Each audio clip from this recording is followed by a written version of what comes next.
I woke up in the ER with an IV in my arm, my body aching, and the nurse telling me 2 strangers had dropped me off. The first thing I thought was, where's my husband? But instead of holding my hand, he was gone. And hours later, I learned he'd already left me for good.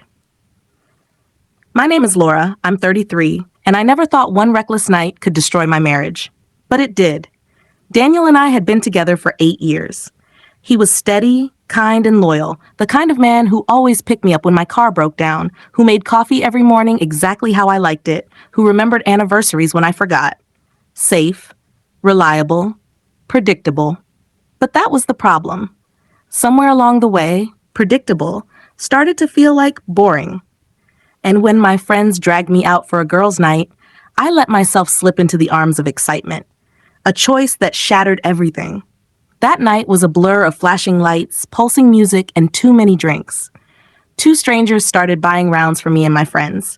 They laughed at my jokes, pulled me onto the dance floor, whispered things in my ear that Daniel never did. 1 drink turned into 5. Dancing turned into touching.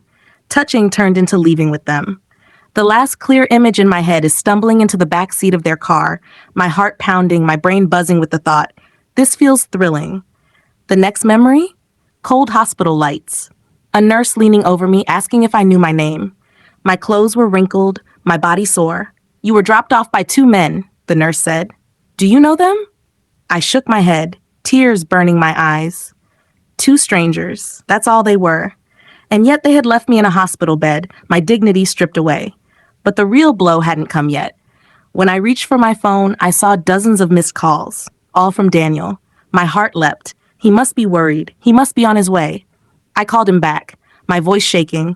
Daniel, I'm at the hospital. Please. His tone cut through me like ice. Don't come home. What? Daniel, please, I need you.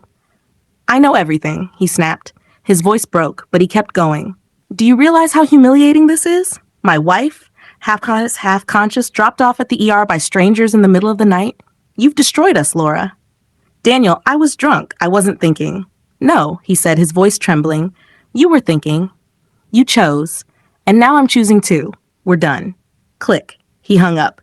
When I was discharged, I went home hoping he'd calm down. But the house was already stripped of his things. His closet empty, his toothbrush gone, our joint account locked. He'd vanished from my life in less than 24 hours. The speed of it all left me stunned. I kept telling myself he'd come back, that he'd forgive me eventually. But weeks turned into months. He never spoke to me again. Friends stopped answering my calls. My own sister said, Laura, what did you expect? He was a good man, and you threw it away for a one-night thrill. Even my parents shook their heads in disappointment. I kept replaying that night in my head. The music, the drinks, the strangers, and then Daniel's voice on the phone, full of pain I had caused. I told myself I didn't understand why he left so suddenly. But the truth is, I did. He left because I made him feel disposable. Because I humiliated him. Because while he was loyal, I was chasing a cheap fantasy.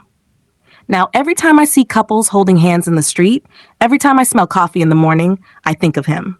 Of what I lost. Of the life that slipped through my fingers because I couldn't appreciate what I had. People online say you got what you deserved. And maybe they're right. Because in the end, Daniel didn't just leave me. He erased me. And the worst part, I'm the one who handed him the reason to do it.